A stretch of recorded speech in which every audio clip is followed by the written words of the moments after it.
नया साल हमेशा नया जोश, नई उमंग, नया उत्साह लेकर आता है और नए संकल्पों को लेकर आता है। प्रश्न ये नहीं कि यह ईसाई है या मुस्लिम है या हिंदू है, यह भारत की संस्कृति है। नया आता है, हम भावना प्रधान देश के नागरिक हैं, हम उन्हें दिल से स्वीकारते हैं और उनको अपनाते हैं। अंग्रेजों ने औरंगजेब से भी पहले जहांगीर के समय भारत आए थे। सर टॉमस रो वो भारत आया था।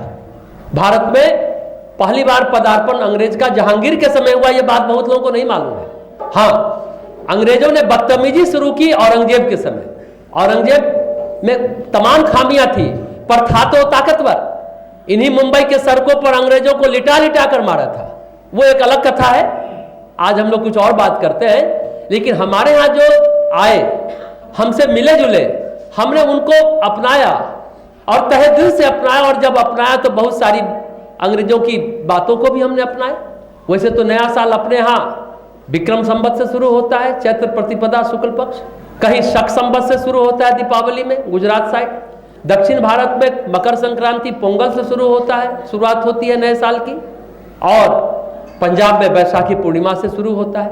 यानी पूरे देश में कई बार नया साल शुरू होता है, पर आज तो शुरुआत जो नए साल की हो रही है, जिसे हम ईसाई नववर्ष कहते हैं, अपने देश में, भारत में। सच कहिए तो शुरुआत की आहट मिलती है हमें, जो बसंत की आहट मिलती है वो इसी जनवरी से मिलती है। अंग्रेजों का नया साल होगा और जनवरी से होगा, निश्चित रूप से होगा। लेकिन एक बात निश्चित रूप से कही जा सकती है कि इस समय से ही बसंत अपनी आहटें देने लगती है, तक जनवरी से ही देना शुरू कर देता है। यही वजह है कि कई बार बसंत पंचमी हम लोग जनवरी में मनाते हैं और फरवरी में तो मनाते ही हैं। कभी जनवरी में पड़ता है बसंत पंचमी, कभी फरवरी में पड़ता है। तो वातावरण भी हमारे देश का इस समय से अब बदलना शुरू हो जाता है। जनवरी के कारण नहीं, बसंत के कारण वातावरण बदलता है। थोड़े दिनों बाद मकर संक्रांति आएगी, मकर संक्रांति आई कि सर्दी घटना शुरू हो जाता है।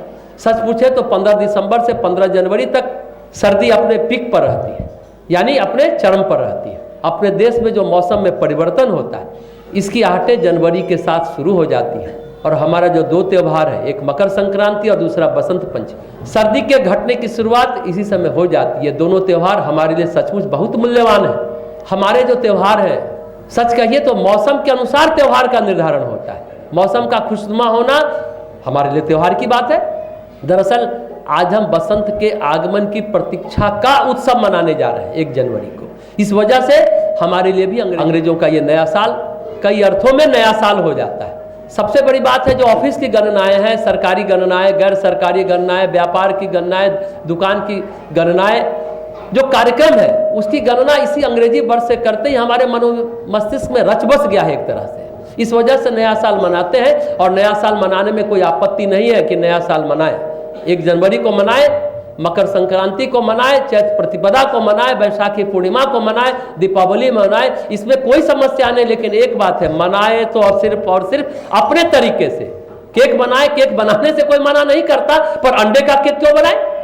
प्रश्न ये है। हमारा जो रिवाज है, जो संस्कार है, जो हमारी परंपरा है, जो हमारी संस्कृति है, उस अनुरूप मनाए। बात है अपने यहाँ मनाया जा रहा है। अभी हमने दीप प्रज्वलन किया, पूजन किया, यज्ञ हवन किया, अभिषेक किया।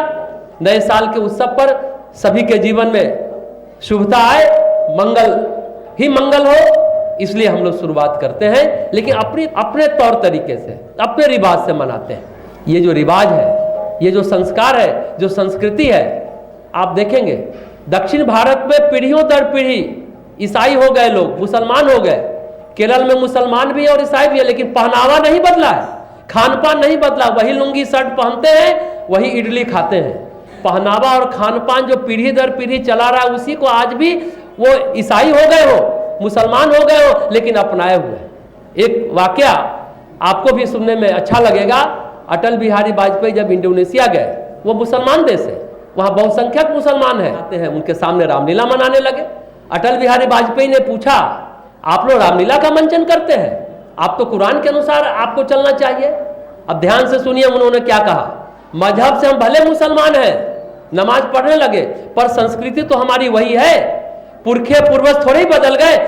हमारे पूर्वज तो राम के थे, हमारे पूर्वज तो राम का ही रहेंगे ना, इसलिए हम लोग रामलीला का मंचन करते हैं। तो सबसे बड़ी बात है, हमारे देश में जो कह सकते हैं विश्व का जो भूगोल है, धरती की जो मिट्टी है, जो सर्दी गर्मी है, जो हवा है, पानी है, जो दुनिया में कहीं है, वो सब हिंदुस्तान में है। ये सच है। जो ऐसी खूबसूरती जो इस देश में है, जो खूबसूरत जमीन भगवान ने हमें दी है, ऐसा देश हमें मिला है। प्रकृति ने अनुदान देने में हम सबों को कोई कसर नहीं छोड़ी है, लेकिन हम देशवासी उसे लेने में कसर कर गए हैं। वो मानसिकता, वो भावशीलता नहीं। इसलिए हमने शुरू में कहा, हम गायत्री माता को याद कर रहे हैं, जो हमें विचारवान बनाए, जो हमें संस्कारवान बनाए, जो हमें भावनाशील बनाए, जो हमारे प्राण का त्राण करे। शुरुआत हमने ऐसे की। हम देशवासी प्रकृति के अनुदान को लेने में थोड़े पीछे रह गए हैं, कसर बाकी है। आज इस अवसर पर हम संकल्प भी लेंगे। और एक बात और हम कहना चाहेंगे जो बहुत महत्वपूर्ण है, धर्म जो है वह राज्य और प्रशासन का विषय नहीं है। जब जब धर्म राज्य और प्रशासन के अनुसार चलता है, तब तब धर्म का पतन हो जाता है, उत्थान नहीं होता, और धार्मिक लोगों का भी पतन हो जाता है। चाहे वो औरंगजेब का समय हो, चाहे अशोक का समय हो। धर्म हमारे संस्कृति का विषय होता है, सामाजिक विषय होता है, प्रशासन का विषय नहीं होता है। देश में जब स्वतंत्रता संग्राम शुरू हुआ था, वह भी संस्कृति से शुरू हुआ था। स्वतंत्रता आंदोलन, उसके प्रतीक भी हमारे यहाँ गढ़े गए। तो भगवत गीता थी हमारी प्रतीक, वो देश की मिट्टी थी। देश की मिट्टी का तिलक अपने माथे पर लगाया था, तब स्वतंत्रता आंदोलन को हमने शुरू किया था। ये समझने की बात है कि सांस्कृतिक होता है धर्म, सामाजिक होता है, राज्य आश्रित नहीं होता है। इसलिए धर्म को कभी राज्य आश्रित नहीं होना चाहिए। जो धर्म राज्य आश्रित होता है, क्योंकि राज्य पनपने के साथ क्रूर हो जाता है। कोई भी राज्य क्रूर हो जाता है, ये अनुभव बताता है, और फिर निस्तेज भी हो जाता है क्रूर होने के कारण। प्रकृति का विधान है ना ये। जितना जितना धर्म आश्रित राज्य होगा, उतना उतना क्रूर होता चला जाएगा। हम धर्म की उन्नति कर रहे हैं लगता है, पर सच ये है कि ऐसा होता नहीं है। हम पूछते हैं कि औरंगजेबों ने क्या मुसलमानों की उन्नति कर दी? सच कहिए तो मुसलमानों के लिए नफरत पैदा कर दी औरंगजेब ने। अगर धर्म फकीरों के कंधे पर चलकर आया होता तो शायद ये दशा नहीं होती। लेकिन अपने यहाँ जो धर्म के आंदोलन हुए, वे सांस्कृतिक हुए हैं। चाहे आचार्यों का समय हो, चाहे भक्ति आंदोलन हो, भक्ति का काल हो, शंकराचार्य से लेकर रामानुजाचार्य तक को देखें। ठीक है, राजा लोग सभी ऋषियों के पास, मनीषियों के पास, आचार्यों के पास, साधु के पास, संतों के पास आते थे, लेकिन राज आश्रित नहीं थे। राजा आते थे मुनि की कुटिया में राजकाज चलाने के लिए, उनसे निर्देश लेते थे, समस्या का समाधान लेते थे। राजा राज दरबार में नहीं बैठता था। महाभारत काल में बैठने लगे कृपाचार्य और द्रोणाचार्य, तब से पतन हुआ। और बोले भी कि हमने इन लोगों का अन्न खाया, इसलिए हम लोग की मति भ्रष्ट हो गई। कुटिया में जाते थे राजा और उनसे संवाद करते थे, सम्मान करते थे, श्रद्धा करते थे, और उस अनुसार राजकाज चलता था। तब हम भारत के देश था, जगत गुरु था। लेकिन जब से राज्य आश्रित हो गए, पतन हो गया, भारत भी गुलाम हो गया। यही गड़बड़ी होती है। तो राजा के पास आते थे, राज आश्रित नहीं रहते थे। धर्म हमारे यहाँ हमेशा से संस्कृति का विषय रहा है। कश्मीर हो, असम हो, मिजोरम हो, नागालैंड हो, वहाँ अलगाव की चिंगारियां क्यों उठने लगी? क्योंकि हम वहाँ पर अपनी संस्कृति और सांस्कृतिक परंपराओं के प्रति उदासीन रहे। अगर वहाँ से हमें पैसा नहीं मिल रहा है, सम्मान नहीं मिल रहा है, सुख नहीं मिल रहा है, तो क्या हमें वहाँ नहीं जाना चाहिए? एकदम जाना चाहिए। इस मामले में ईसाई हमसे बेहतर है, वो गए, इसलिए हमें भी वहाँ जाना चाहिए। सच ये है कि वहाँ ज़्यादा ज़रूरत है, हमारा वहाँ जाना ज़्यादा ज़रूरत है। तो जो हमारी अपनी मान्यता है, हिंदुस्तानियों का नया साल मनाने में आपत्ति नहीं होनी चाहिए।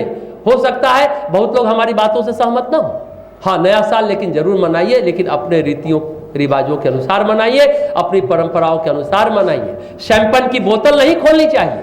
आराम से उत्सव मनाए, गीत संगीत करें, जो चल रहा है कीर्तन करें, पूजन करें, लिट्टी चोखा जिलेबी खाएं। लिट्टी चोखा जिलेबी का उत्सव मनाएंगे हम लोग, वो मनाएंगे और खाएंगे, शानदार तरीके से मनाएंगे, नृत्य संगीत करेंगे। अभी हम लोग जो हिंदुस्तानी तौर तरीके हैं, वो तौर तरीके हमें नहीं छोड़नी चाहिए। हम जन्मदिन मनाते हैं, लेकिन अंग्रेजियत की तरह क्यों मनाएं? अपने तरीके से मनाएं। हमारा खान पान, हमारा पहनावा हमारे देश के मौसम के अनुकूल होता है। हम ये नहीं कहते कि पैंट शर्ट पहने या ना पहने, लेकिन जितना जरूरत हो उतना ही पहने। अब घर में पैंट शर्ट पहन के घूमने की क्या जरूरत है? घर में तो पैजामा कुर्ता, लुंगी कुर्ता पहन के रह सकते हैं। दक्षिण भारत में तो लुंगी को लुंगी नहीं, वहां धोती ही कहते हैं। हाँ, पहनने का तरीका दक्षिण भारत और उत्तर भारत का अलग अलग है, दोनों का अलग अलग है। तो ये सब मौसम के कारण अलग अलग तरीके हैं। वहाँ गर्मी ज़्यादा पड़ती है, इसलिए हवा चाहिए तो लुंगी के स्टाइल में पहनते हैं, वो ढेका नहीं लगाते हैं। तो नए जाकर हम लोग जश्न मनाएंगे पूरे जोश के साथ, पूरे उत्साह के साथ, पूरे उमंग के साथ, और कुछ नया संकल्प भी लेंगे। हाँ, जोश के साथ, होश नहीं खोएंगे। ये सभी लोग जो यहाँ बैठे हैं, सुन रहे हैं और लाइव जो देख रहे हैं पूरी दुनिया में, देश में, होश नहीं खोएंगे।